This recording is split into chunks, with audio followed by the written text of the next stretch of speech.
5,000 लोगों ने वहाँ राइटर्स ने उस पर हमला किया, तब गोली चली, कुछ लोग उसमें मारे गए, जिसको ये शहीदी दिन के तौर पर मनाते थे।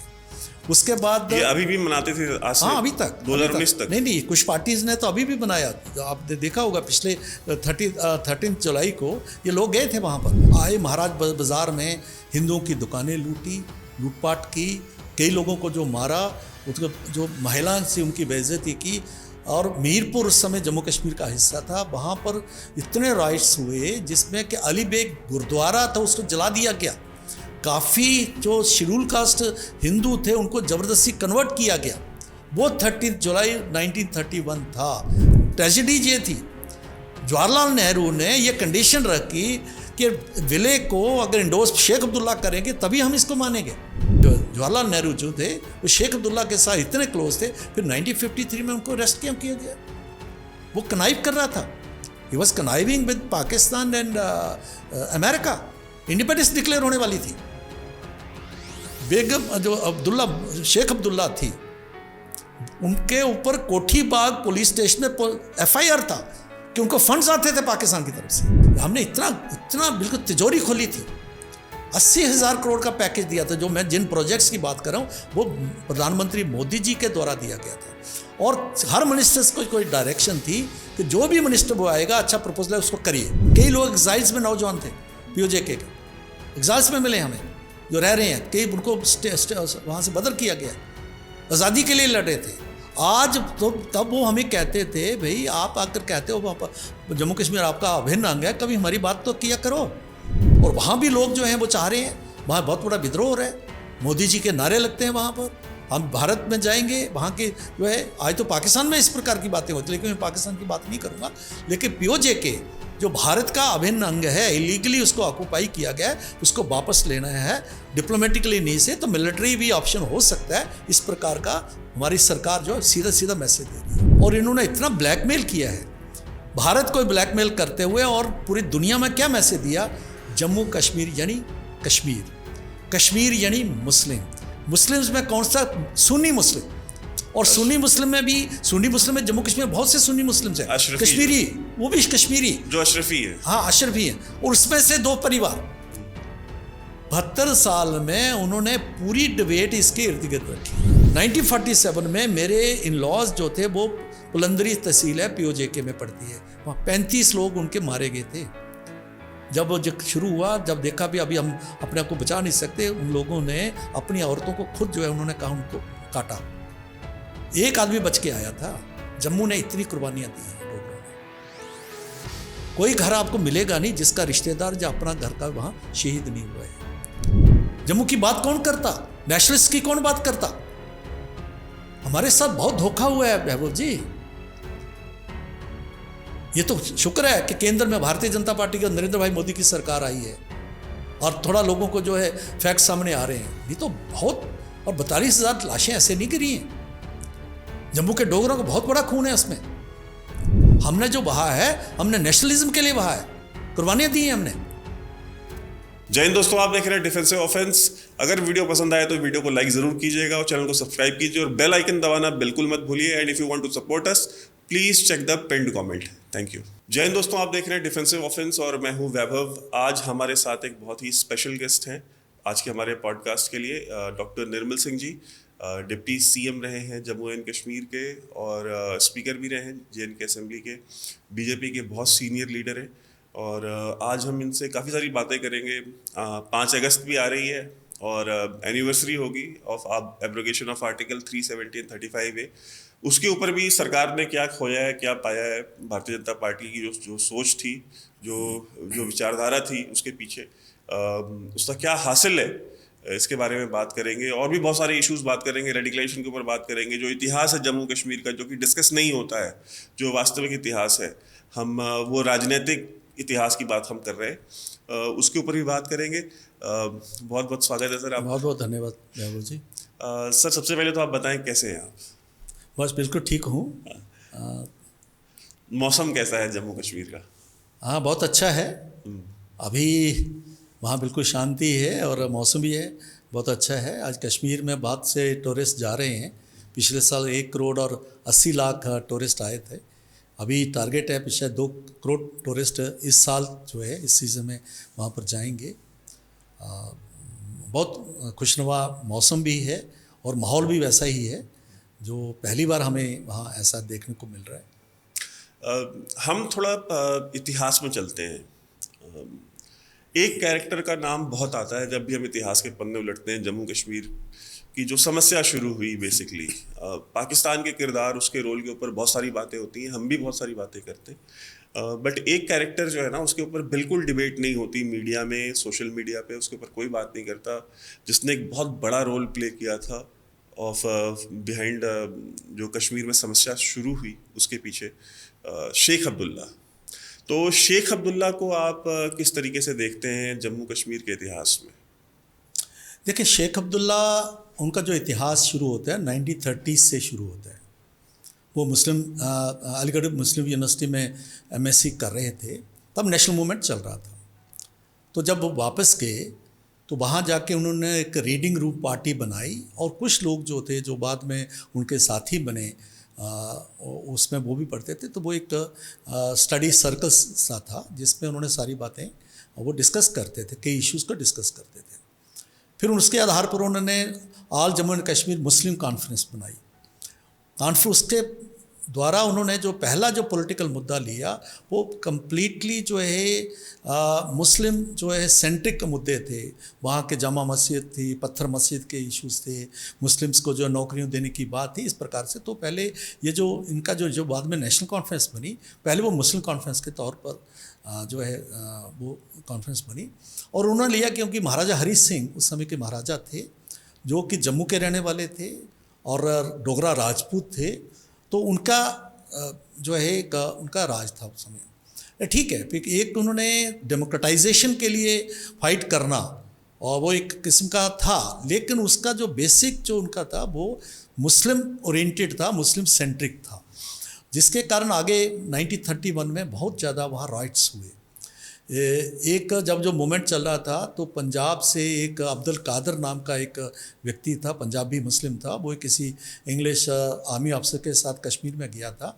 तो उस मूवमेंट में उसने भाषण दिया और महाराजा के जो है उसके तरफ इशारा करते हुए इसको ढा दो, इसको ये करो वो करो।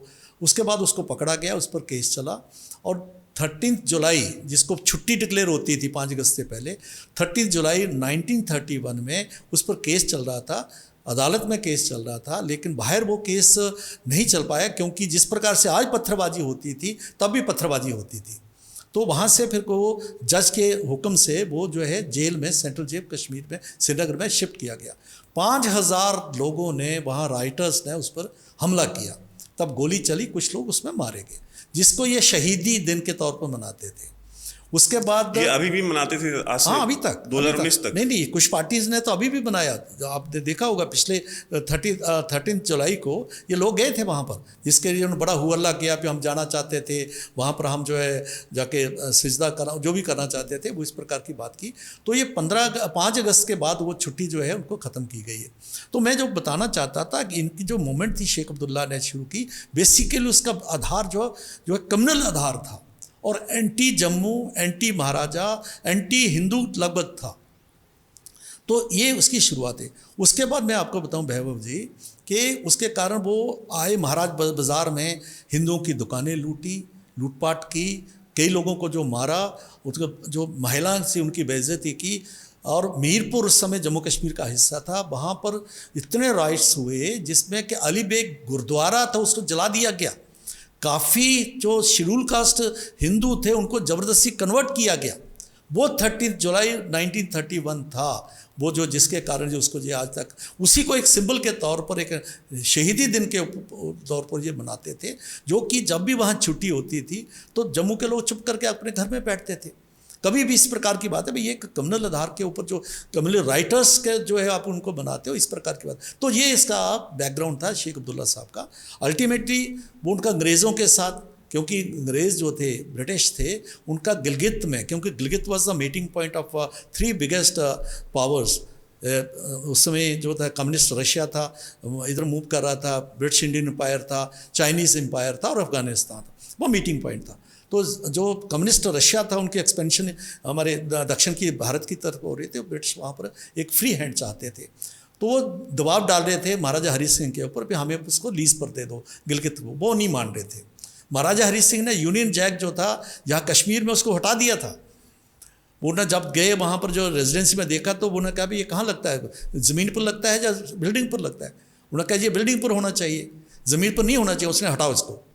और अंग्रेज़ जो थे बहुत नाराज़ थे, बहुत नाराज़ थे उनसे। इस कारण से शेख अब्दुल्ला, क्योंकि वो एंटी महाराजा था, शेख अब्दुल्ला के को उन्होंने यूज़ किया और अल्टीमेटली 1935 में कश्मीर 60 साल के उनको जो है लीज पर मिल गया। एक मैं आपको यहाँ पे इंटरप्ट कर रहा हूँ, लेकिन हमको तो ये हमेशा से ये बताया गया है कि महाराजा जो है वो इंडिपेंडेंट रहना चाहते थे, वो इंडिया के साथ नहीं जाना चाहते थे।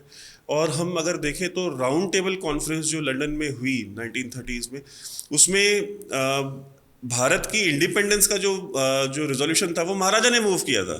हाँ बिल्कुल बिल्कुल। देखिए 1931 थी जिससे प्रिंसेस थे, तब कांग्रेस ने उसमें पार्टिसिपेट नहीं किया था। जब ये प्रश्न आया कि इनका प्रिंसेस का क्या होगा, राजाओं का क्या, तो महाराजा हरी सिंह ने ये कहा था कि आप हमें कॉमनवेल्थ ऑफ नेशंस में डोमिनेंट स्टेटस दीजिए, हम लोगों के सेवक बन के जो है हम उनकी सेवा करेंगे। तो ये था जो पहला जो इंडिपेंडेंस की बात जो है 30 में, अभी जो पहला रेजोल्यूशन जो है पास आया था कांग्रेस का, उस वक्त की बात है ये। तो महाराजा वैसे थे और इंडिपेंडेंट रहना चाहते थे, कोई ऐसा एविडेंस नहीं है। क्योंकि देखिए एक हमें वहाँ की जो पोजीशन को समझना पड़ेगा कि रेड क्लिफ लाइन है, तब उसका फाइनल नहीं हुआ था। मैं आपको बताऊं गुरदासपुर डिस्ट्रिक्ट जो था, जो जम्मू कश्मीर को भारत के साथ जो है लिंक का, वो एक ही था, उसका भी फैसला नहीं हुआ था। तो उस समय जितना भी जम्मू कश्मीर का लिंक था थ्रू सियालकोट था या थ्रू कोहाला था, कश्मीर से था, तो जितनी भी सप्लाई वहाँ से, तो स्ट्रैटेजिकली उन्होंने थोड़ा इसको पोस्टपोन किया।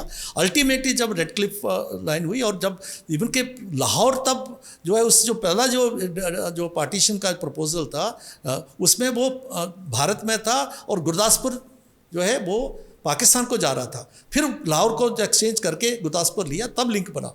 फिर पहली बार सड़क की लाइन जो है वहाँ बनी है, उस वक्त उन्होंने फिर एक्सेशन किया है। तो ये कहना कि महाराजा ने इस प्रकार की बात, ठीक है, कुछ लोग उनको सजेस्ट, रामचंद्र काक थे जो वहाँ के उनके प्राइम मिनिस्टर थे, शायद उसके था पे हम इंडिपेंडेंट रहेंगे, ये थे, क्योंकि वो अपनी, हो सकता है उनकी अपनी कोई मिशन होगा, लेकिन महाराजा के मन में कभी ऐसी बात नहीं आई।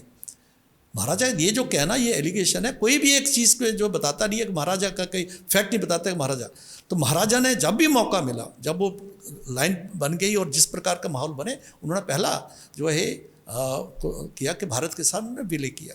और ट्रेजेडी ये थी, जवाहरलाल नेहरू ने ये कंडीशन रखी कि विलय को अगर इंडोर्स शेख अब्दुल्ला करेंगे तभी हम इसको मानेंगे। महाराज उनका कोई रोल नहीं था, क्योंकि जो इंडिपेंडेंस एक्ट था, इंडिपेंडेंस एक्ट ने एक जो अथॉरिटी थी वो प्रिंसेस थे। 565 स्टेट्स में से 555 स्टेटें जो है जो भारत में उनका विलय हुआ था, सारे प्रिंसेस ने किया था। लेकिन यहाँ कंडीशन रख दी, क्यों भाई? और अल्टीमेटली आप देखेंगे कि मतलब शेख अब्दुल्ला स्टेक होल्डर नहीं थे, बिल्कुल नहीं थे, और उनको स्टेक होल्डर बनाने की मांग नेहरू ने रख दी। ने स्टैंड लिया और यही नहीं किया। एक एक्सेशन हो गया, जब शेख अब्दुल्ला ने भी उसको एग्री कर लिया, अल्टीमेटली महाराजा को सीट से हटा दिया। महाराजा जो थे वो कॉन्स्टिट्यूशनल हेड थे, तब तक उनको रहना था जब तक 1956 में जम्मू कश्मीर का जो एक कहना चाहिए अनडिजायर्ड कॉन्स्टिट्यूशन दिया गया, तब तक उन्होंने क्या किया, उनको हटाने के लिए डॉक्टर करण सिंह जो अभी माइनर थे, छोटी उम्र के थे, उनको सदर रियासत बनाया और हेड ऑफ द स्टेट की सारी पावर्स जो है उनको नॉमिनेट करके उनको ट्रांसफ़र कर दी और महाराजा को जो इरेलेवेंट कर दिया। यही नहीं, महाराजा को जम्मू कश्मीर से उसने कंडीशन रखी कि जब तक महाराजा हरी सिंह जम्मू कश्मीर में रहेंगे मैं कामयाब नहीं हो सकता, इसलिए आप इनको बाहर भेजिए। Ultimately he was sent in exile, और जब तक उनकी डेथ नहीं हुई, उनकी जो अस्थियाँ आई थी वो मुंबई में रहे, वो नहीं आए वापस। तो ये इतना बड़ा, और देखिए इसमें जो जिसके पास ये सिर्फ हक था, जो नेशनल लेवल पर, इंटरनेशनल लेवल पर हम नेगोशिएट कर सकते थे, Maharaja, he was the sole authority. मैं पाकिस्तान में एक कॉन्फ्रेंस में गए तो वो लोग कहने लगे भी नहीं, इसको क्वेश्चन कर। मैंने इनको कहा मैंने कहा कि देखिए जो इंडिपेंडेंस एक्ट था और इंस्ट्रूमेंट ऑफ एक्सेशन था, दोनों की एक हिस्ट्री है। Instrument of accession was a part of independence act, और उसी इंडिपेंडेंस एक्ट में पाकिस्तान बना है। मैं कह denying instrument of accession amounts to denying the very existence of Pakistan. Pakistan को तो आप मानते हो, ये पाकिस्तान में इस्लामाबाद में उनको उनके मुंह पर कह के आया था। उससे वो जो रोल था, और उसमें सोल अथॉरिटी महाराजा हरी सिंह थे, उसको उनको सीन से बाहर कर दिया। तब जो है हमें इस तरह फेस करना पड़ा। पूरी हमने शेख अब्दुल्ला के हाथ में रखी, और वो कम्युनल एजेंडे के साथ पड़ रहा है। मैं आपके ध्यान में लाऊं, अरे वही जो थे जो जवाहरलाल नेहरू जो थे, वो शेख अब्दुल्ला के साथ इतने क्लोज थे, फिर 1953 में उनको अरेस्ट क्यों किया गया? वो कनाइव कर रहा था। He was conniving with Pakistan and America. Independence declare होने वाली थी। बेगम जो शेख अब्दुल्ला थी, उनके ऊपर कोठी बाग पुलिस स्टेशन में FIR था कि उनको फंड्स आते थे पाकिस्तान की तरफ से। फिर बख्शी गुलाम मोहम्मद जब जो वज़ीर आज़म बने, उन्होंने कहा इसको बंद कर दीजिए, इससे जो है, क्योंकि इस तरीके का इनको जेल में डाल दिया। बेगम अब्दुल्ला, जिनको मादरे मेहरबान के नाम से पुकारा जाता है, उनके ऊपर FIR था कोठीबाग थाना कश्मीर में। कोई बहुत कम षड्यंत्र नहीं हुए जम्मू कश्मीर में, और जिसके कांग्रेस का उसमें पूरा रोल रहा है, शेख अब्दुल्ला नेहरू का पूरा उसमें। मतलब आज जो 42,000 लाशें वहाँ पर गिरी हैं, तो सिर्फ वो वहाँ टेररिस्ट उसके लिए, जो सेपरेटिस्ट उसके लिए जिम्मेदार हैं, वही नहीं है, वो तो हैं ही, ये लोग जिम्मेदार हैं। तो बहुत बड़ा एक, मैंने कहा, जब हमने पे करना पड़ा है। अच्छा है अभी माहौल बदला है।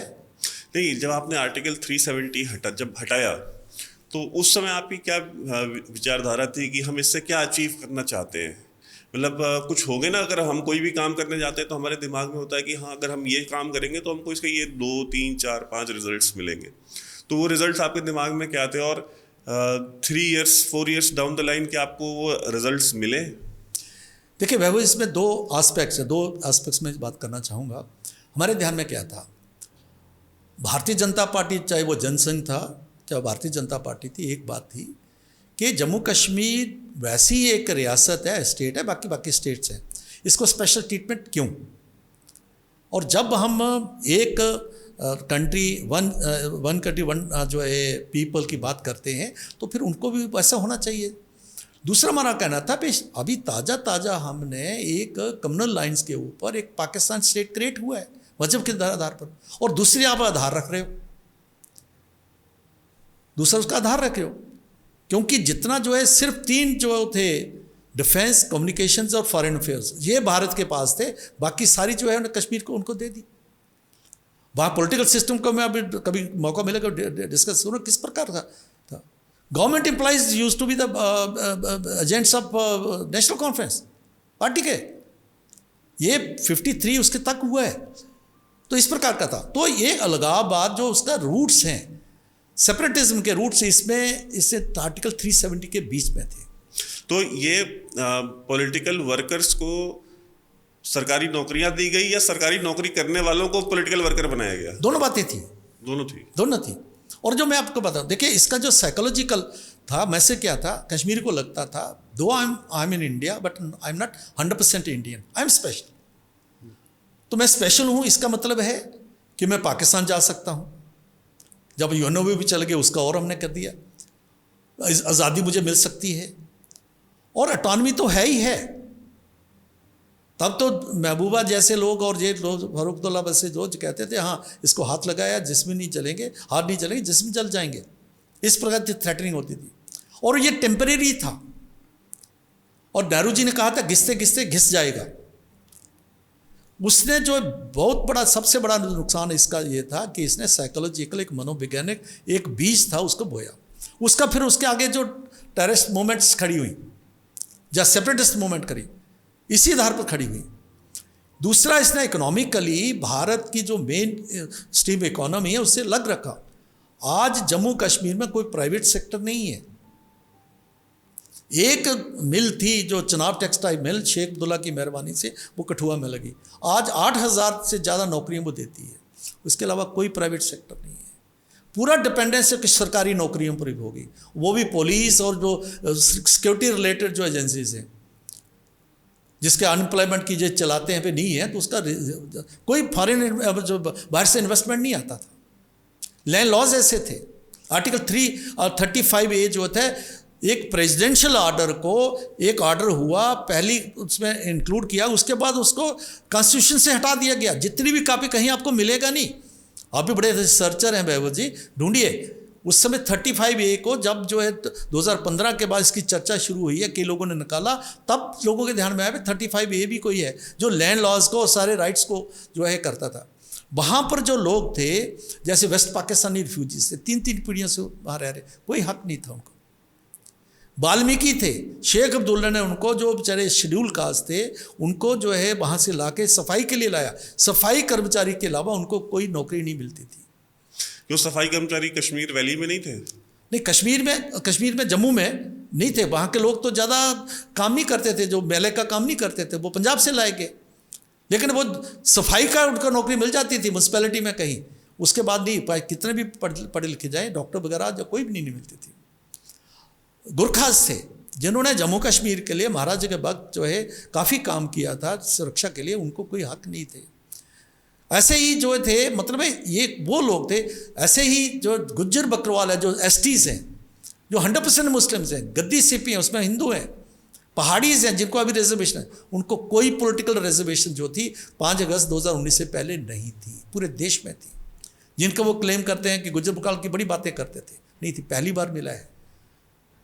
तो इस प्रकार की कई बातें हैं, बड़ी डिटेल्स, बड़ा इस पर मतलब घंटों इस पर बहस हो सकते थे इसके क्या कारण थे। तो हमने कहा कि इस प्रकार की इसको जो है इसको ख़त्म करके, अभी जो 3 साल में जो हुआ है, देखिए आज कोई पत्थरबाजी नहीं है। पहले 42,000 लाशें गिरी हैं वहाँ पर। मैं तो कहता हूँ कि जो कश्मीरी टेररिस्ट भी बने नौजवान, वो भी उसके भी बनाने में इन्हीं का जिम्मेवारी थी। अगर वहाँ के लोग IAS में आ सकते हैं, IPS में आ सकते हैं, बड़े बड़े प्लेयर्स बन सकते हैं, तो फिर उनको उनमें टेररिस्ट भी तो बने, इस कारण से बने। तो वो अगर वो उनकी लाश गिरी है, तो वो कश्मीरी के एक हिंदुस्तानी की लाश गिरी है जो पाकिस्तान में चला गया, ट्रेनिंग लेके आ गया। हमारे सुरक्षा बल, मेरे अपने घर में मेरा रियल जो ब्रदर इन लॉ था, वो शहीद हुए हैं 18 जनवरी 1992 डोडा में। तो इस प्रकार के जो माहौल था, उसका ये आधार था, जो आज वहाँ दिखता नहीं है। 42,000 जो लाशें मैंने कहा, आज वहाँ पर उसके बाद 5 अगस्त 19 से कोई बंद नहीं है, कोई पत्थरबाजी नहीं है। बच्चे पहले जाते थे अपने बैग्स में पत्थर लेके जाते थे, आज वो बस्ते किताबें लेके जाते हैं। आज जो है पीछे जो अभी निकली है, क्या नाम है इसकी, जो सिविल सर्विसेज की, मैक्सिमम लोग जम्मू कश्मीर के आए हैं। टैलेंट में कोई कमी नहीं है, सब कुछ है, लेकिन उनकी दिशा गलत थी। और दिशा अभी ठीक हुई है, जो कि आर्टिकल 370 जाने के बाद उनको लगता है अभी इसी व्यवस्था में रहना है। जो अभी नेक्स्ट पीढ़ी है, अगली पीढ़ी है, पुरानी पीढ़ी भी तो वही एजेंडा उभारेगी, क्योंकि उनका 2 परिवारों की राजनीति उसके आधार पर चलती रही। लेकिन अभी वो सोचने लगे नहीं, इसी व्यवस्था में रहना है। इसलिए आज वहाँ पर जो है तरक्की, तामीर और डेवलपमेंट और उस तरह से जो है रुझान बदला है। लेकिन मैं ये नहीं कहूँगा सब कुछ खत्म हो गया, क्योंकि इन्होंने अभी जो है एक स्ट्रैटेजी भी बदली है। हाइब्रिड जो है टेररिज्म का जो कॉन्सेप्ट जो आया है, टारगेट किलिंग्स का आया है, वो उसका भी एक रीजंस है। तो वो है, क्योंकि आइडिया इतनी जल्दी मरता नहीं है, 3 साल उसके लिए बहुत ज़्यादा होते नहीं हैं। लेकिन काफ़ी चीज़ें बदली हैं और माइंडसेट बदलते समय ज़रूर लगेगा। लेकिन इस प्रकार का प्रोसेस आगे चलता रहेगा। और केंद्र में अगर जो है सशक्त सरकार रही, डिसीजन लेने वाली सरकार रही, तो चीज़ें जो है आगे बढ़ेंगी और कश्मीर उसी प्रकार से मेन स्ट्रीम में आ जाएगा जिस प्रकार से पूरे देश है। और उसका भारतीय लोकतंत्र का पूरा लाभ कश्मीर को भी मिलेगा, ये आम कश्मीरी अभी सोचने लगा है। लेकिन आप लोग अक्सर देखते हैं कि आप महबूबा मुफ्ती को और जो अब्दुल्ला फैमिली है, आप लोग इनको क्रिटिसाइज तो करते हैं, लेकिन उसी महबूबा मुफ्ती के साथ मिलकर के आपने सरकार भी तो बनाई ना। इसके ऊपर ये लोगों के अंदर ये सवाल रहता है कि आपने सरकार क्यों बनाई, आपने ये गलती क्यों की। अगर उस समय सरकार बनाई तो आप अब कैसे क्रिटिसाइज कर सकते हैं? देखिए, हम डेमोक्रेसी में हैं, पार्टी का अपना एजेंडा रहता है, अलग अलग पार्टियों का रहता है, उनका अपना एजेंडा था, हमारा अपना एजेंडा था। लेकिन आप देखिए 2014 के जो असेंबली इलेक्शन हुए, उसका मैंडेट किया था, जम्मू से हम जीते, कश्मीर से वो जीते। अगर वो कश्मीर के जो ये मुफ्ती मोहम्मद सईद जो थे चीफ मिनिस्टर, उनका कहना था, क्योंकि उन्होंने भी एक कदम आगे बढ़ाया और हमने भी आगे एक कदम बढ़ाया, और प्रधानमंत्री नरेंद्र भाई मोदी जी का उनके मन में था कि इसको एक्सपेरिमेंट किया जाए कि क्या लोकतंत्र में जिस कहा जाता है कि नॉर्थ पोल साउथ पोल मिलके क्या चल सकते हैं क्या, अगर लोगों की भलाई सामने हो। एक तो ये साबित करता है कि भारतीय जनता पार्टी को हार्डलाइनर माना जाता है, ये बताता है कि हम इस प्रकार के लोग अगर नेशनल इंटरेस्ट में उनके साथ भी हम बैठ के सरकार चला सकते हैं, और हमने 3.5 साल सरकार चलाई, अच्छी सरकार चली। जब ये एजेंडा ऑफ अलायंस बना उसमें उनको कहा कि देखो आपका जो सेल्फ रूल है, आपका ये जो है कॉमन करेंसी की बात करते हो, आप जो सुप्रा असेंबली की बात करते हो, आपको छोड़ना पड़ेगा। उन्होंने छोड़ा। हमने भी 370 को कहा कि हम फॉर द टाइम बीइंग इसको बैक बर्नर पर रखेंगे। सरकार चली। जब तक सरकार चली तो अच्छी सरकार चली, जितने भी बड़े बड़े डेवलपमेंट जो आए हैं, और जम्मू को उनका हिस्सा पहली बार मिला है। IIM, IIT, एम्स, बड़े बड़े नेशनल हाईवेज, एक्सप्रेस हाईवे, ये उसी वक्त का आया है। टूरिज्म में बहुत सी डेवलपमेंट हुई। तो ये हमने कश्मीर को पहले कभी सभी कश्मीर को जाता था, जम्मू को और लद्दाख को मिला। तो ये लेकिन अल्टीमेटली क्या हुआ कि देखिए कि PDP रसाना में केस हुआ था, आपको याद होगा कि एक गुज्जर मुस्लिम लड़की थी, छोटी माइनर थी, और उसके मर्डर हुआ, रेप हुआ, एलिगेशन था कि उसका रेप हुआ, मार दिया गया है। और जो आरोप जो था हिंदुओं के ऊपर, हिंदू नौजवानों पर था, कठुआ में, हीरानगर जी। उसके बाद जो है टर्निंग पॉइंट आया। टर्निंग पॉइंट में जब आया, हमने बड़ी कोशिश की तो इसको भी एक हीनियस क्राइम हुआ तो उसी लॉ के मुताबिक लिया जाए, लेकिन PDP ने उसको कम्युनलाइज किया। उनको लगा कि शायद हम मुस्लिम वोट जो है उसको अपने पोलराइज कर सकते हैं। तो बड़ी समझाने के बावजूद भी मेरी कई बार बात हुई, दिल्ली से भी राजनाथ जी ने कई बार बात की, महबूबा मानी नहीं। अल्टीमेट वो टर्निंग पॉइंट था। जब टर्निंग पॉइंट था तो एक मेरा मानना है कि प्रधानमंत्री जी, उनके मन में आया भाई यार, हमने इतना बिल्कुल तिजोरी खोली थी, 80,000 करोड़ का पैकेज दिया था। जो मैं जिन प्रोजेक्ट्स की बात कर रहा हूँ वो प्रधानमंत्री मोदी जी के द्वारा दिया गया था, और हर मिनिस्टर्स को कोई डायरेक्शन थी कि जो भी मिनिस्टर वो आएगा, अच्छा प्रपोजल है उसको करिए। और हमें कई बार हम नाराज़गी करते थे, देखो आप PDP के लोगों दे तो हमारे थ्रू दो ना पॉलिटिकल, लेकिन उन्होंने कहा नहीं, अगर हमने आगे चलना है और ये जो कश्मीर को एक अगर डेवलपमेंट पर लाना है, अगर कश्मीर को टेररिज्म से, सेपरेटिज्म से अलग करना है, तो डेवलपमेंट देनी पड़ेगी, इस पर अच्छी गवर्नेंस देनी पड़ेगी, ये मुद्दा था। लेकिन जब रसाना हो गया उसके बाद ये देखा भी नहीं अभी चलेगा नहीं, तब जो है हमने जो है विड्रॉ किया। तो इसके पीछे इतिहास है। जब भी हमने अलायंस किया हमने ईमानदारी से ऊपर चले, और मैं कहता हूँ काफ़ी अगर उस पर चर्चा की जाए, काफ़ी अचीवमेंट्स जो हैं भारतीय जनता पार्टी के मिनिस्टर्स के द्वारा, MLAs के द्वारा थी। अच्छा, और मैं दावे से आपके कह रहा हूँ भाई, एक भी ऐसा मुद्दा जिसमें कि भारतीय जनता पार्टी ने नेशनलिज्म के ऊपर, जहाँ जम्मू और लद्दाख के जहाँ डिप्राइव्ड जो लोग थे उनके ऊपर जो कंसीड किया हो, मैं चैलेंज करता हूँ। मैं डिप्टी CM था, और एक मैं कहता हूँ मैं अपनी राजनीति छोड़ दूंगा अगर चर्चा हो, आपको एक बताए तो इस प्रकार का हमने दिया। उनकी ओथ टेकिंग सेरेमनी में तो ये मुद्दा उठा ना कि जो ये कि आप लोग के जो नारा था कि दो निज़ाम दो निशान नहीं चलेंगे, तो वो 2 झंडे तो उस टेबल पर लगे आखिरकार, जिसमें प्रधानमंत्री मोदी और मुफ्ती मोहम्मद सईद बैठे थे। तो आपने उस समय ऑब्जेक्ट क्यों नहीं किया कि ये भारत के साथ एक कश्मीर का झंडा क्यों लगा है? देखिए, बिल्कुल आपने सही प्रश्न किया है। देखिए, एक ऐसा है कि जो एक हमारा मुद्दा था, हमारा जो हमारे इसमें मैनिफेस्टो में था, एजेंडे पर था, लेकिन एक था कॉन्स्टिट्यूशन, उसको कॉन्स्टिट्यूशनल सेंक्शन था। और क्योंकि हम लॉ में, रूल ऑफ लॉ में विश्वास कर, हमें बड़ा कष्ट होता था, हमें 2 झंडे पर लाने पड़ते। प्रधानमंत्री जी ने तो नहीं लगाया, प्रधानमंत्री जी तो नहीं लगाते, प्रधानमंत्री को तिरंगा झंडा ही होता है, लेकिन हमें लगाना पड़ता था। और आपको याद होगा कि जब ये हटा, जब ये आर्टिकल 3 से, क्योंकि एक हमारा एग्रीमेंट हुआ था, और हमने कहा कि फॉर द टाइम बीइंग इसको बैक बर्नर पर रखेंगे। जब बैक बर्नर रखा है तो हम ईमानदारी से हम आगे बढ़े गवर्नेंस को लेके, तब तक हमें अपने झंडे लगाने पड़े। अगर हम नहीं लगाते तो भी वो एक मैसेज जाता पे नहीं जी कि ये रूल ऑफ लॉ में विश्वास नहीं करते। और आपको याद होगा मैं स्पीकर था, और जब ये जो है आर्टिकल 370 एब्रोगेट हो गया, जब सारी खत्म हो गई, मैं पहला व्यक्ति था जिसने वो झंडे को उतारा था, और उसके बाद एक बहुत बड़ा मैसेज गया था। तो हम जो है दिल से नहीं लगाते थे, हमें कष्ट होता था, जिसके लिए डॉक्टर श्यामा प्रसाद मुखर्जी को हमने वहाँ पर कुर्बान किया था। ऐसे प्रजा परिषद के कई शहीद वहाँ पर हुए थे, लेकिन क्योंकि कॉन्स्टिट्यूशन में गलती से जब 370 के कारण वो एग्जिस्ट करता था, उस समय जो नेहरू और एग्रीमेंट जो हुआ था 1950 उसके कारण जो एग्जिस्ट करता था, तो इसलिए हम, क्योंकि हम कॉन्स्टिट्यूशन से बंधे थे, इसलिए हमें लगाना पड़ा। और जिस दिन हटा उस दिन पहले हम थे, हमने हटाया, और आज वो जो है इतिहास बन चुका है। आज वहाँ कोई संविधान नहीं है, क्योंकि उसी अलग संविधान के तहत तो इलेक्शन होते थे। आपने देखा होगा जो 2014 के इलेक्शंस हुए, वहाँ जो है वो उसी संविधान के तहत हुए, उसी संविधान के तहत सारी बातें हुई। तो अगर हम एक तरफ हम सरकार बनाने जा रहे हैं, एक तरफ हम जो है इस प्रकार की बात करते हैं, तो वो लोग ही हमें क्वेश्चन करते हैं, भाई ठीक है, कैसे हो सकता है? इसका मतलब है आप जो लॉ को जो है उसको आप वायलेट कर रहे हो। लेकिन जब हटा तो हमने उसको, जब मौका मिला, भारतीय जनता पार्टी ने उसको हटा के दिखा दिया, और जो हमारा मेन एजेंडा था, जो है डिकेज से उसको हमने पूरा किया। नहीं तो अगर हम ये कहते हैं तो पिछले 3 साल में कौन सी बड़ी इंडस्ट्री गई जम्मू एंड कश्मीर? आप कहते हैं कि उससे पहले 370 एंड 35A की वजह से नहीं जा पा रही थी, तो 2019 के बाद आप हमें बता सकते हैं कि कितनी इन्वेस्टमेंट गई है, कितनी सारी इंडस्ट्रीज आई हैं, या कोई प्राइवेट सेक्टर ने कोई वहाँ इन्वेस्ट किया? बेचारा एक मजदूर जाता है बिहार से उठ करके, उसको टारगेटेड किलिंग में गोली मार देते हैं, उनको सुरक्षा हम प्रोवाइड कर नहीं पा रहे।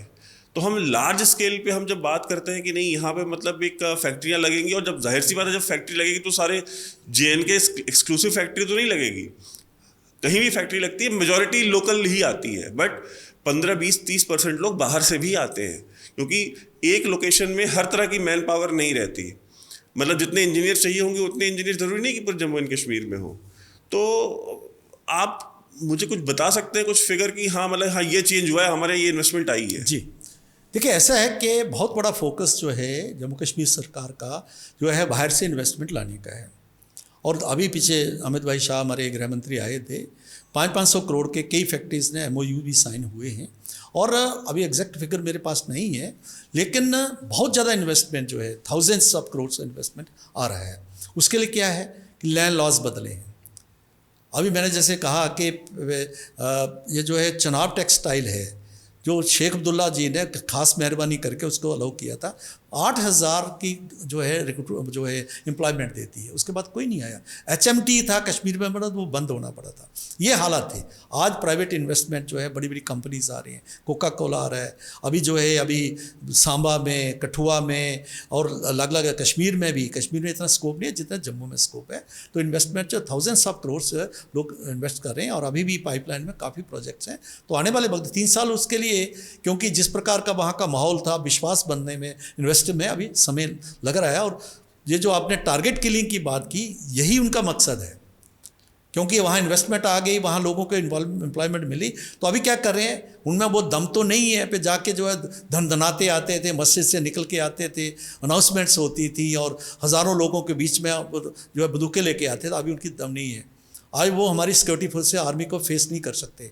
आज पहले जो 5-5, 6-6 कमांडर्स की लाइन रहती है कि नंबर 1, नंबर 2 ऐसे रहता, आज एक नहीं दिखता। आज उन्होंने अपनी स्ट्रैटेजी बदली, हाइब्रिड जो उसको टेररिज्म कहते हैं। अभी क्या है, मैंने एक CID के बड़े अफसर से पूछा, उनके चीफ से पूछा, मैंने कहा ये क्या है, अभी आप कैसे कर सकते? उन्होंने जो बात बताई, उन्होंने कहा कि पहले टेररिस्ट का जो कॉन्सेप्ट था वो क्या था, ये टेररिस्ट है, घर से भागा हुआ है, पाकिस्तान में ट्रेनिंग ली है, जो यहाँ पर जो है जंगल में रहता है, उसके हाथ में हथियार है, और पुलिस की डायरी में है। ये जो इन्होंने क्या किया कि नया कोई ड्रगिस्ट है, कोई जो है जिहादी मेंटालिटी का, उसको जो मदरसे में या किसी द्वारा उसको पढ़ाया गया है, उसको कहते हैं गांव में तो बैठा रहे। पर एक दिन क्या कहते हैं कि उसको कोई जाता है, उसको पिस्टल देता है, कहते हैं फलान आदमी को मार के आ जा, हिंदू को मार के आ जा, मजदूर को मार के आ जा। जैसे अमरीना भट्ट को भी मारा, कश्मीरी जो लेडी थी, जो है कल्चर उसमें थी, वो TV आर्टिस्ट थी, इसमें सोशल मीडिया की आर्टिस्ट थी। लेफ्टिनेंट फ्याज को जैसे मारा, इस प्रकार का उन्होंने कार्रवाई कि टारगेट किलिंग, जिससे कि एक डर खौफ पैदा हुए कि बाहर से लोग ना आए, और लोगों को ये मैसेज है कि ये बाहर के लोग आएंगे, डेमोग्राफी चेंज हो जाएगी, इसलिए हमें इसको मार रहे हैं। तो आज इस लेवल पर आ गया है। इसके कारण अभी माहौल उस प्रकार का, लोग कश्मीर में इन्वेस्टमेंट करने के लिए लोग अभी थोड़ा सा इसके कारण, लेकिन जम्मू में खूब इन्वेस्टमेंट आ रहे हैं। तो आने वाले वक्त में, क्योंकि देखिए फैक्ट्री बनाने में, एक तो विश्वास बढ़ने में, लैंड लॉज को चेंज करने में, जो भी लॉज हैं उसको बदलने में, और रेड टेपिज्म माइंडसेट तो वही है। अभी भी सरकार में लगभग वही लोग बैठे हुए हैं, बहुत से कम हैं। तो इसमें कई दिक्कतें ज़रूर हैं, लेकिन उसके बावजूद ही बहुत लार्ज स्केल पर इन्वेस्टमेंट आ रहा है। आने वाले वक्त में इसका बहुत बड़ा जो होगा मतलब फ़ायदा होगा, नौजवानों को फ़ायदा होगा। मैं बताऊं, जम्मू कश्मीर में 1 करोड़ और 25 लाख 30 लाख की आबादी है, 5 लाख के हमारे जो है वहाँ एम्प्लॉइज़ हैं, शायद यूपी में इतने नहीं हैं। तो ये रेशो होता है। और कौन है, पुलिस में है या डेली वेजेस हैं, इस प्रकार के लोग हैं। प्राइवेट सेक्टर को उभरने नहीं दिया। 370 की जो बात आप कर रहे थे, यही कारण था। और आज क्योंकि बहुत ज़्यादा लोग जो है अनएम्प्लॉयड हैं, इस कारण से उनके कोई और रास्ता नहीं है, तो ये इजी मनी है। कुछ जिहादी उनको पकड़ के ले जाते हैं, कोई टेररिस्ट लेके जाते हैं, तो कहते हैं ठीक है कुछ भी। तो अभी जो सरकार जो एक जो प्राइवेट सेक्टर को इनकरेज कर रही है, प्राइवेट जॉब्स आ रही हैं, ऐसा ऐसा जो है वहाँ लोग इन्वॉल्व होंगे। अभी कल ही LG साहब एक मीटिंग में बता रहे थे, 30,000 के लगभग नौकरियाँ जो है पिछली सरकार 3 सालों में दी गई हैं, और भी भरी जा रही हैं, लेकिन साथ साथ जो प्राइवेट सेक्टर को भरा जा रहा है। तो आने वाले वक्त में मुझे लगता है, लेकिन समय तो लगेगा। 3 पीढ़ियों से जो बिगड़ी हुआ जो बात है, वो 3 साल जो है उसके लिए बहुत कम है। लेकिन है कि ये कंसिस्टेंसी बनी रहे, और जो लॉ एंड ऑर्डर जिस प्रकार का वो ठीक रहेगा, इसमें पूरा हमारा विश्वास है। और केंद्र में मजबूत लीडरशिप है, तो वो मजबूती से आगे बढ़ेंगे। आप देखेंगे और 2-4-5 साल में बहुत से माहौल जो है बदलेगा। इन्वेस्टमेंट की बात हो रही है कि देखिए, आज ऐसा माहौल बना है कि भारत से तो बड़े बड़े इंडस्ट्रियलिस्ट जो हैं वहाँ इन्वेस्ट करने की सोच रहे, जैसे कोका कोला आया और कई फैक्ट्रीज आई हैं। इसके अलावा बाहर से भी, मिडल ईस्ट से, कतर से, दुबई से कई प्रकार के लोग हैं। और यहाँ से सरकार ने जाके वहाँ पर कई कॉन्फ्रेंसेस भी की हैं। LG खुद वहाँ पर गए थे। वो काफ़ी लोग जो है यहाँ इंटरेस्टेड हैं जम्मू कश्मीर में इन्वेस्ट करने के लिए। अगर इन्वेस्टमेंट आएगा तो अल्टीमेटली उसका फ़ायदा तो जहाँ के नौजवानों को होगा। फैक्ट्रीज लगेंगी, टूरिज़्म में बहुत बड़ा स्कोप है। अभी जितना टूरिज़्म पोटेंशियल है वो अभी एक्सप्लॉइट नहीं हुआ है। लोग बहुत इंटरेस्टेड, जब हम सरकार में थे तभी ड्राई पोर्ट की बात चल रही थी, तो लेकिन हम कर नहीं पाए क्योंकि माहौल ऐसा था। लेकिन आज माहौल बना है, और मुझे लगता है कि एक जम्मू कश्मीर के नौजवान के लिए एक बहुत बड़ा एक फ्यूचर है। हम जो जाके पूरे दुनिया में घूमते हैं, भारत में जाके हम जो छोटी मोटी नौकरी लेते हैं, तो वहाँ पर जो है लोगों को वहाँ मिलेगी। और वहाँ पर टेक्निकल एजुकेशन के ऊपर भी सरकार फोकस कर रही है कि टेक्निकल हैंड्स वहीं से मिले। तो इस मतलब फ्यूचर में तो बहुत एक अच्छा होने वाला है, ये पूरा एक विश्वास बना है। नहीं, जितना विश्वास आपको है, इतना विश्वास एक श्रीमान जी हैं जिनको आपने गवर्नर बनाया था जम्मू एंड कश्मीर का, सत्यपाल मलिक जी, उनको, वो तो बिल्कुल 180 डिग्री अपोजिट सोच रहे हैं। और वो कोई कांग्रेस के नेता नहीं है, आपने ही उनको गवर्नर बनाया था। और वो कहते हैं कि भाई पुलवामा भी जो था, वो पुलवामा के ऊपर सवालिया निशान उठाते हैं। वो कहते हैं कि जब आप एयरलिफ्ट कर सकते थे तो फिर आपने वहाँ पे बस में क्यों भेजा लोगों को। और प्लस उन्होंने ये तक कह दिया कि वो जो बंदा था जिसने सुसाइड ब्लास्ट किया, आदिल अहमद डार, बोलते हैं कि वो तो जो है वो तो 10-15 दिन से वहाँ घूम रहा था, तो फिर ये क्या कर, सरकार क्या कर रही थी।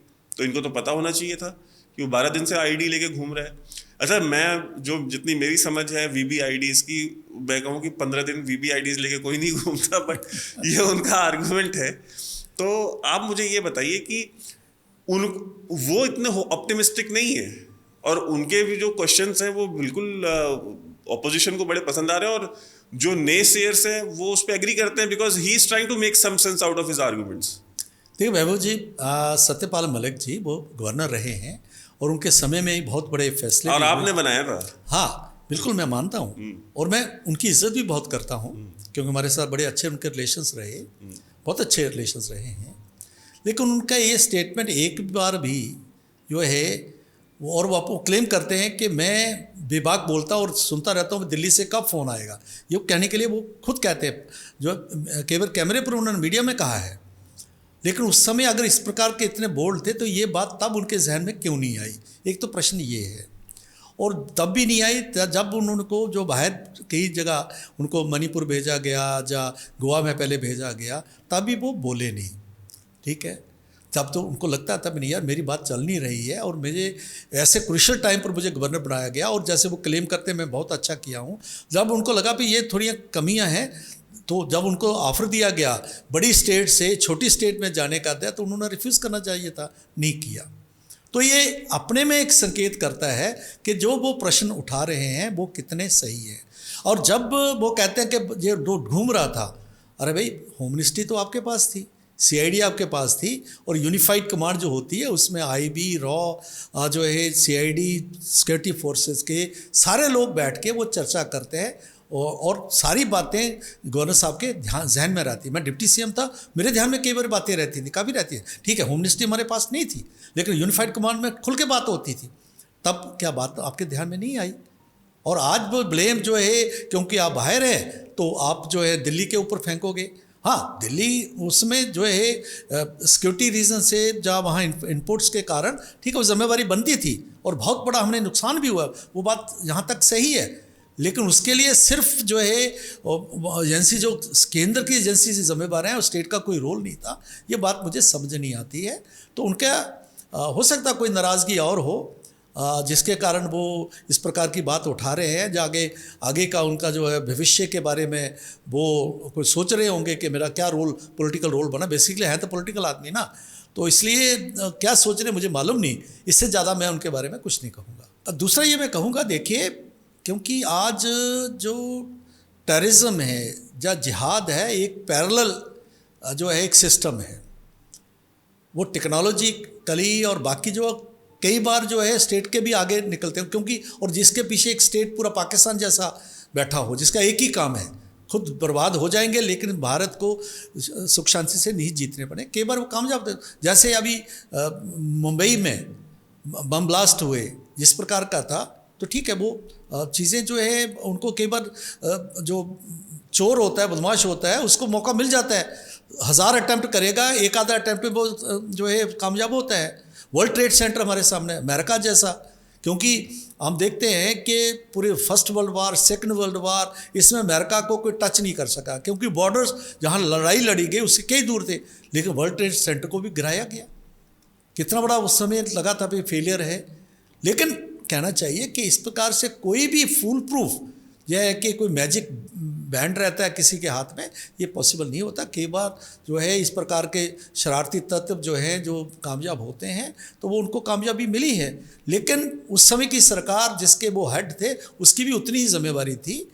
तो इस प्रकार इसको इशू बनाना जो है मुझे लगता है कि वो मतलब सही नहीं था। अच्छा, आप खुद एक राजनेता हैं, एक राजनेता के तौर पे आप किस तरीके से इस चीज़ को सपोर्ट कर सकते हैं कि वहाँ पे इलेक्शंस नहीं हो रहे? बिकॉज पॉलिटिक्स की भी तो अपनी एक पूरी इकोनॉमी है ना। तो राजनीतिक कार्यकर्ता हैं जो कोई काम नहीं करते, वो सिर्फ राजनीति करते हैं। वो बूथ लेवल पे जाते हैं, वो लोगों को मोटिवेट करते हैं, घरों से निकालते हैं। पन्ना प्रमुख हमारे होम मिनिस्टर साहब बड़ा मतलब वो कहते हैं ना कि एम्फसाइज करते हैं पन्ना प्रमुख के ऊपर। वो पन्ना प्रमुखों से बहुत मिलते हैं अगर कहीं वो चुनाव प्रभारी हो जाते हैं तो अगर वो पन्ना प्रमुख जो था, वो जो कार्यकर्ता थे, वो मैं सिर्फ पीडीपी या एनसी की बात करूँ, आपके खुद भाजपा के भी तो होंगे ना। तो वो क्या कर रहे हैं पिछले 3 साल से? उनका घर कैसे चल रहा है? उनका रोजगार क्या, उनके परिवार का क्या? और सबसे बड़ी चीज़ क्या है कि लोकतंत्र का क्या? जो वोटिंग राइट्स हैं, वो वोटिंग राइट्स वहाँ जम्मू कश्मीर के लोगों को कब मिलेंगे? वो कब उनके जो घर की और मोहल्ले की जो समस्या है, जैसे अगर आज मेरे मोहल्ले में कोई मुझे प्रॉब्लम हो जाए या सीवर जाम हो जाए, तो जो भी मेरा लोकल कॉर्पोरेटर होगा मैं जाके पकड़ लूँगा उसको कि यार मेरे घर के सामने जो ये प्रॉब्लम हो रही है चल रही, ठीक करा के दो। या मुझे थाने जाना है तो हर एक इंसान जो एक आम इंसान होता है वो पुलिस स्टेशन नहीं जा सकता, उसको डर लगता है। एक आम आदमी, कोई दुर्भाग्य है इस देश का कि पुलिस को देख के लोग सुरक्षित नहीं महसूस करते, पुलिस को देख के डरते हैं और पुलिस स्टेशन में जाने से पहले डरते हैं। वो एक अपने एरिया का एक कोई पॉलिटिशियन ढूंढते हैं या कोई एक सम्मानित व्यक्ति ढूंढते हैं कि यार आप मुझे ना थाने लेके चलो, मेरा ये काम करवाना है, ये मेरी FIR करवानी है, यार आप मेरे लिए बात कर लेना वहाँ पे। तो आज की डेट में उसके पास ना कोई लोकल कॉर्पोरेटर है, ना MLA है, ना मेंबर ऑफ पार्लियामेंट है जिससे वो अपनी प्रॉब्लम रख सकते हैं। तो आप इस चीज़ को क्यों सपोर्ट करते हैं? मतलब ये मेरा भी सवाल है और ये सवाल बहुत सारे लोगों का है, ऑपोजिशन का खास तौर पे, कि यार आप खुद एक पॉलिटिशियन होकर कैसे सपोर्ट करते हो इसको? देखिए वैभव जी, जो डेमोक्रेसी है मल्टी लेयर होती है। जैसे आपने खुद ही कहा, पार्लियामेंट है, असेंबली है, लोकल बॉडीज़ हैं, पंचायती राज है। पंचायती राज में थ्री टायर है, जिस प्रकार से पंचायत से हैं, BDCs हैं, DDCs हैं, असेंबली को छोड़ के सभी के इलेक्शन हुए हैं और टाइम से हुए हैं। और BDC और DDC के इलेक्शन जो थे वो 72 साल के बाद पहली बार हुए हैं। इससे पहले ब्लॉक डेवलपमेंट ऑफिसर्स नहीं थे वहाँ? नहीं हुए। अटल जी जब आए तो 23 साल के बाद इलेक्शंस हुए थे पंचायत के, और अटल जी ने यह कंडीशन रखी कि जो पंचायतों ने पैसा खर्चना है, जहाँ पंचायती राज के द्वारा खर्चना है, उसके लिए जब तक आप यहाँ इलेक्शंस नहीं कराओगे तो आपको जो है वो आम फंड्स यहाँ से रिलीज़ नहीं करेंगे। उन्होंने क्या चालाकी की, तब जो फारूक अब्दुल्ला साहब थे उन्होंने चालाकी की जो है कि पंचायत के इलेक्शंस कराए, BDC और DDC नहीं बनाए और पैसे रिलीज़ करवा लिए। वो जो लोग इकोनॉमी की बात करते थे, एम्पावरमेंट की बात कर जम्मू कश्मीर के थे, उन्होंने भी ग्रास रूट लेवल पर कभी भी जो है इन इंस्टीट्यूशंस के इलेक्शन नहीं कराए। लेकिन आज है नवंबर में पंचायती जो राज इलेक्शंस हुए हैं, और हमारी सरकार जो नहीं चलने का ये भी एक बहुत बड़ा कारण था जिसके ऊपर आप जो प्रश्न किया है। हमने महबूबा जी को कैबिनेट में कई बार ये चर्चा आई कि पंचायती इलेक्शंस करवाने। भारतीय जनता पार्टी के सिवा कोई ऐसा व्यक्ति नहीं था, कोई ऐसी पार्टी नहीं इसको जो सपोर्ट कर रही थी। नेशनल कॉन्फ्रेंस, PDP, चाहे हमारा कोलिशन पार्टनर था, कांग्रेस, सारे एकजुट हो जाते थे। और जहाँ इलेक्शन की बात है, लोकल बॉडीज़ के इलेक्शन पहले हुए, 5 साल अभी नवंबर में उस खत्म होने वाले, दोबारा इलेक्शंस होंगे।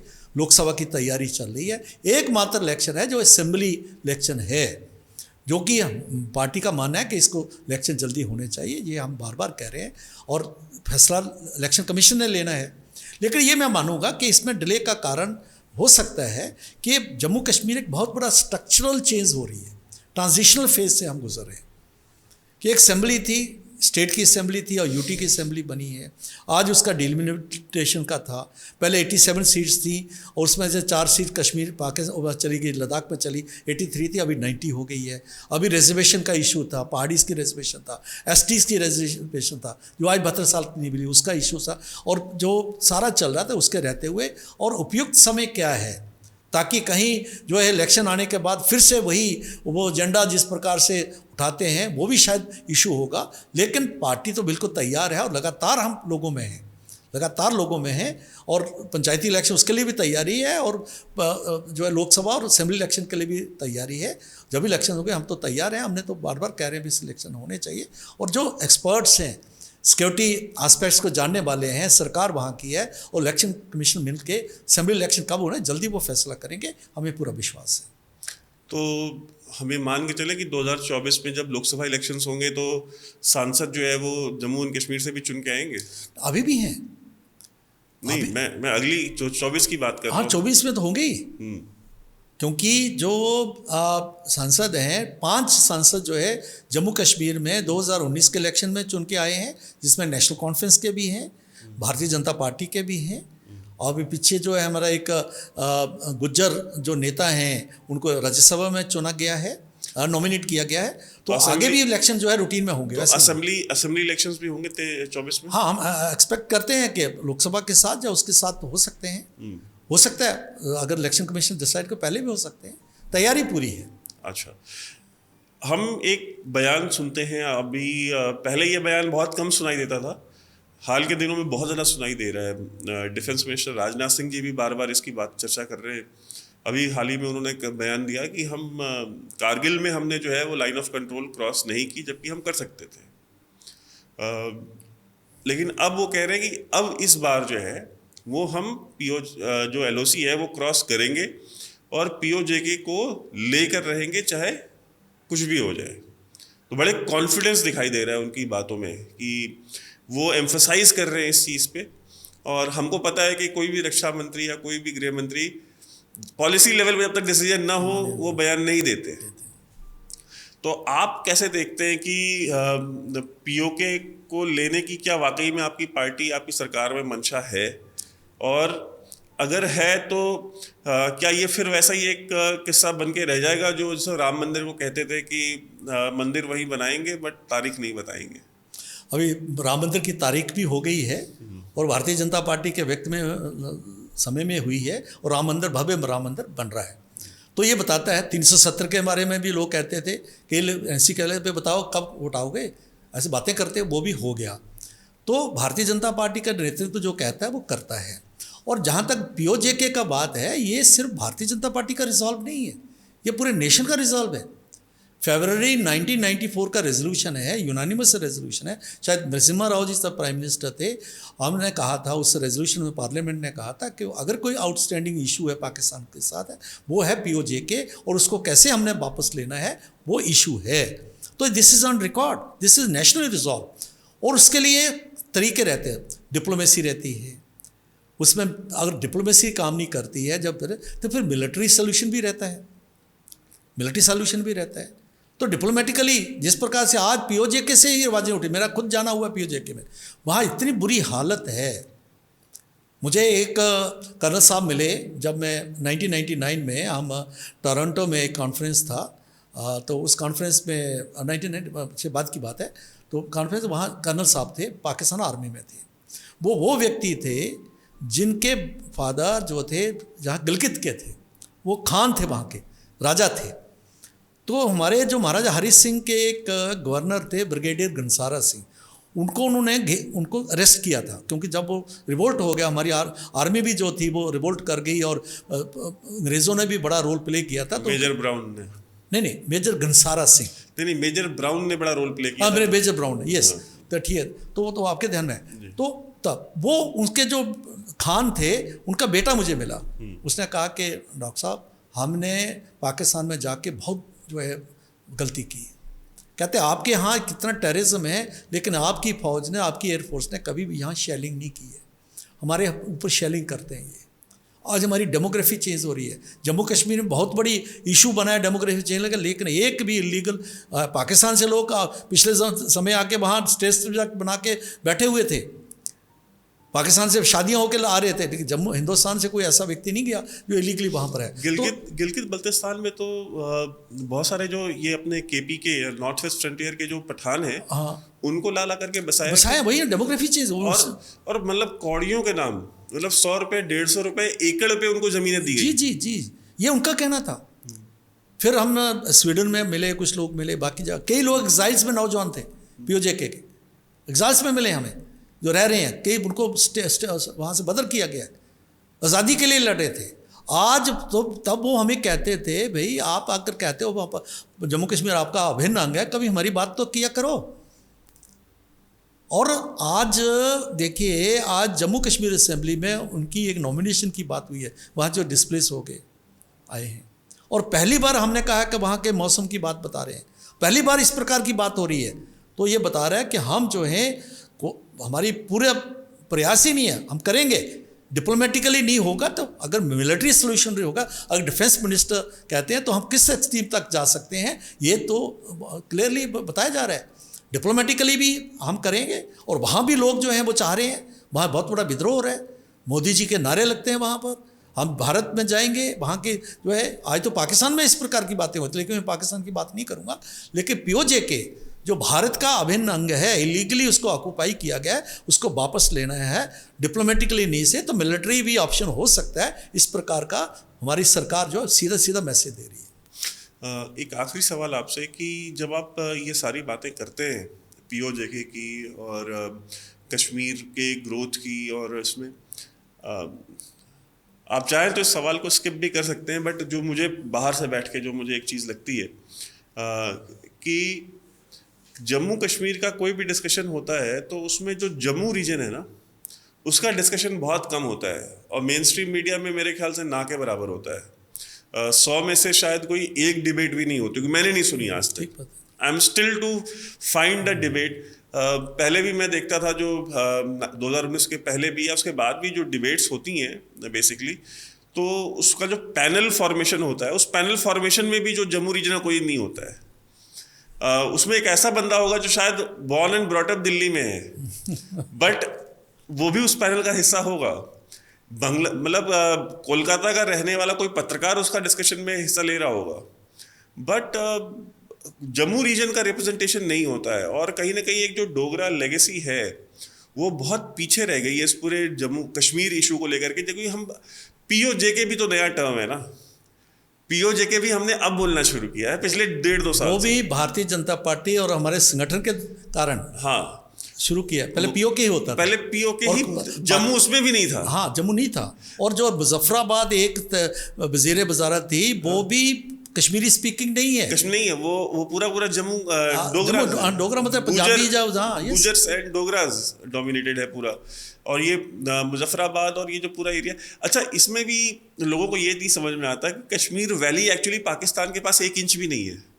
नहीं है, कश्मीर वैली पूरी इंडिया में। हाँ, डिवीजन तो जम्मू का हुआ है। एग्जैक्टली। और पूरा मुजफ्फराबाद तहसील जो है, जो पंजाबी स्पीकिंग लगभग था, उनकी अपनी बोली है, वो भी जम्मू और डोगरी लगभग एक जैसी भाषाएं हैं। वो कश्मीरी नहीं समझ सकते। बिल्कुल सही कहा। सबसे पहले महबूब जी आपका आभार प्रकट करूंगा, कम से कम जम्मू वाले को आपने अपना मौका तो मुझे दिया कि मैं आपसे बात कर सकूं। हाँ, कई जगह हम रहते हैं, लेकिन बिल्कुल सही कहा, उसका कारण है हिस्टोरिकल, उसका रीजंस है। हिस्टोरिकल रीज़न क्या है? मैं पहली बार जब पागवाश एक 1955 में पीस के लिए उसको नोबेल पीस प्राइज मिला था, उसकी कॉन्फ्रेंसेस में जाने का मौका हुआ। पाकिस्तान भी तब गया और इंटरनेशनल लेवल पर कई बार गया। तो पहली बार जब मैंने जम्मू का और नेशनल पर्सपेक्टिव रखा, तो लोग, मुझे याद है बारी में थे हम, और रशियंस और जितने डिप्लोमेट, उसमें डिप्लोमेट्स होते हैं और साइंटिस्ट होते हैं, इस प्रकार का वो रहता है। वो मेरे पे उन्होंने घेर लिया मुझे, क्या है जम्मू, क्या है लद्दाख, क्या है इंटरनेशनल लेवल पर। क्योंकि देखो, जो कश्मीरी सेपरेटिस्ट थे, या लूज एक्सेशन में विश्वास करने वाले एनसी पीडीपी ये लोग थे, ये तो ठीक है, इतने वोकल हैं, इतना सब कुछ है, और इन्होंने इतना ब्लैकमेल किया है भारत को ब्लैकमेल करते हुए, और पूरी दुनिया में क्या मैसेज दिया?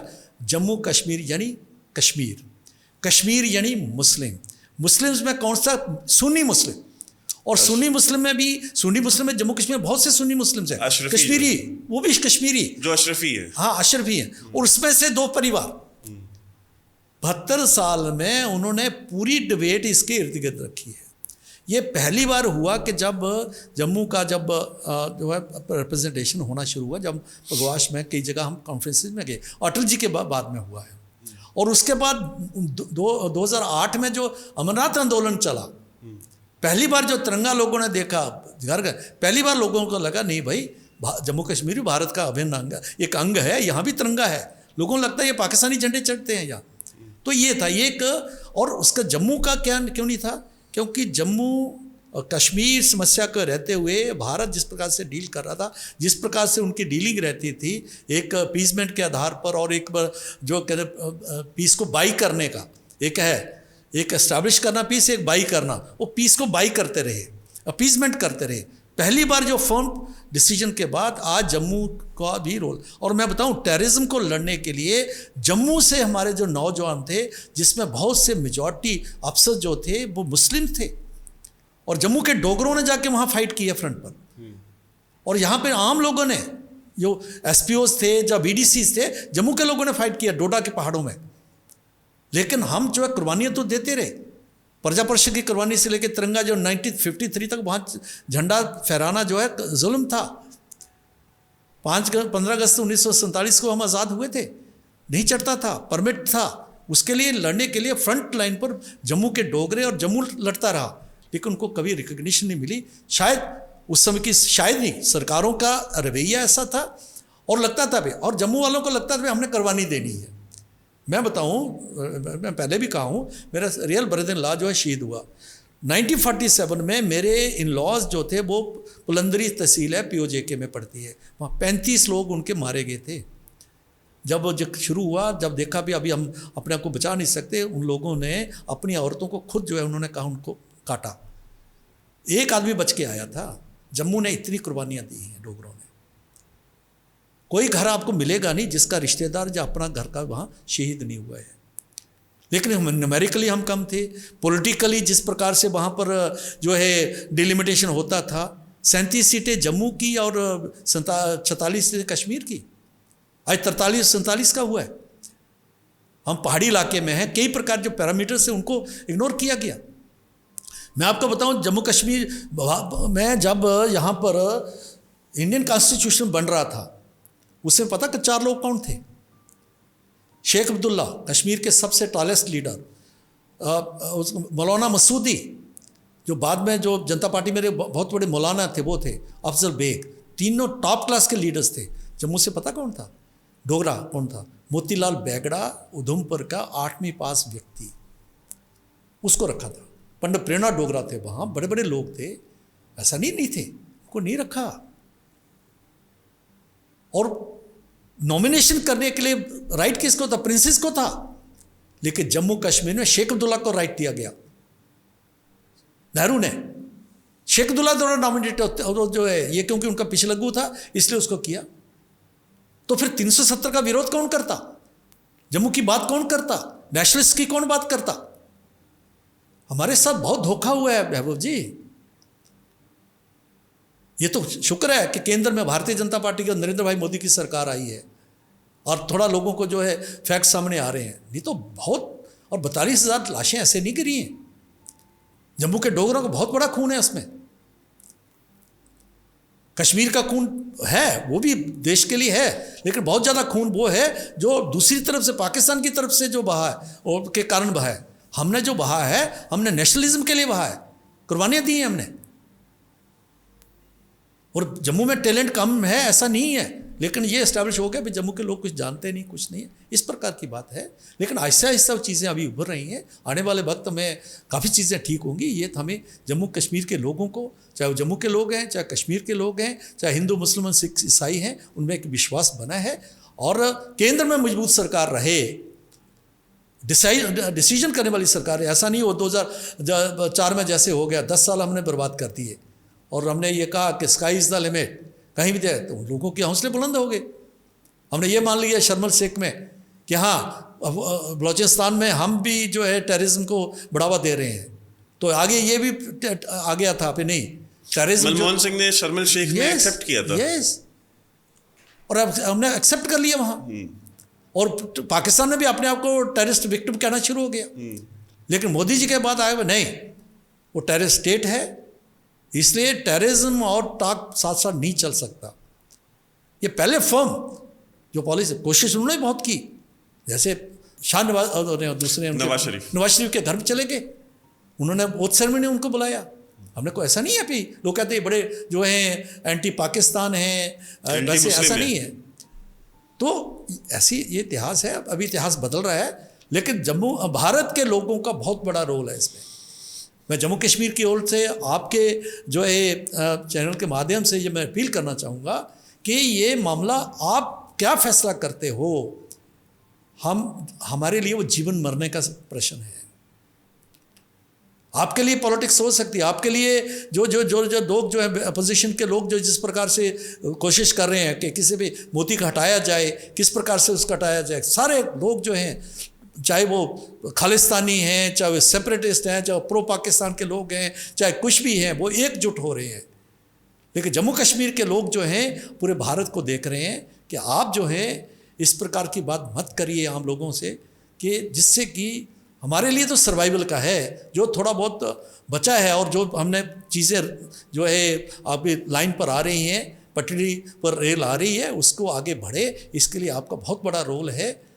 और वही ये कर सकता है जो जिसमें ये दम है, जिसमें ये निर्णय लेने की क्षमता है, प्रधानमंत्री नरेंद्र भाई मोदी और उनकी सरकार, उसके कारण ही ये पॉजिटिव रिजल्ट्स आ रहे हैं और ये सभी के फेवर में है। आज आम कश्मीरी मुसलमान, आम कश्मीरी नौजवान, उसको होप नज़र आ रही है। जब उसके बंद नहीं होता, उसका दुकानदार का बंद नहीं होता, उसका बच्चा स्कूल में जाता है। अब कई कश्मीर की बच्ची एक बोल रही थी, उनके मोदी हमारे कारण हमें पूरा बच्चे स्कूल जाएंगे, जम्मू में आ रहे थे कश्मीर के बच्चे। कश्मीर के पेरेंट्स जो थे बच्चों को हटा के जम्मू में आके, जो हिंदू मेजॉरिटी है वहाँ पढ़ा रहे थे, सारे स्कूल भरे हुए हैं। घर को कौन छोड़ता है, बच्चों को कौन भेजता है? लेकिन उनको था भी इनका फ्यूचर जा तो टेररिस्ट बना देंगे, चाहे जो बंद होगा कहीं पत्थरबाजी में, गोलाबारी में जो आएंगे नहीं आएंगे, इस प्रकार की हालत है। आज वो बदल रहा है, लेकिन बहुत कुछ डिपेंड करेगा आने वाले वक्त में 2024 में भारत की जनता क्या फैसला करती है। और फैसला हमें पूरा विश्वास है, क्योंकि इन टोटलिटी में सोच के छोटी छोटी पैटी इश्यूज़ में ना जाते हुए हम आने वाले वक्त में एक सशक्त सरकार मोदी जी के नेतृत्व में बनाए, यही हमारा अपील होगा। Thank you so much. इसमें एक जाते जाते पहले हम ये सोच नहीं सकते थे कि कश्मीर वैली में भारतीय जनता पार्टी का कोई कश्मीरी मुस्लिम जो है वो कार्यकर्ता हो सकता है। ये सोचना भी हमारे लिए पॉसिबल नहीं था, बिकॉज जो सरपंच होते थे, जो ग्राम प्रधान कहते हैं हमारे यहाँ, उनको भी गोली मार दी जाती थी, जिनका भाजपा से कोई लेना देना नहीं होता था, किसी भी पार्टी से कोई लेना देना नहीं होता था, लेकिन चूंकि वो एक इलेक्टोरल प्रोसेस में हिस्सा लेते थे इसलिए उनको गोली मार दी जाती थी। बुरहान वानी का जो कहते हैं ना कि जो सबसे ज़्यादा जो फेमस काम है वो यही है, सरपंचों को गोली मारना, बुजुर्गों को, और तो कुछ ने बहादुरी का काम नहीं किया। तो आज हम देखते हैं इस चीज़ को कि भाजपा के बहुत सारे कार्यकर्ता जो ट्विटर पे अपनी फ़ोटो डालते हैं, सोशल मीडिया पे फ़ोटो डालते हैं, कैंपेन्स रन करते हैं, और ये तो अचीवमेंट है आपकी, इसके लिए मैं आपको कॉन्ग्रेचुलेट करूंगा और सरकार को कि मैंने ये सोचा नहीं था मेरी लाइफ टाइम में कुछ ऐसा मुझे देखने को मिलेगा। तो thank you so much doctor साहब, एंड आई होप कि हम फ्यूचर में भी एक बार फिर से दोबारा बैठेंगे। बहुत धन्यवाद।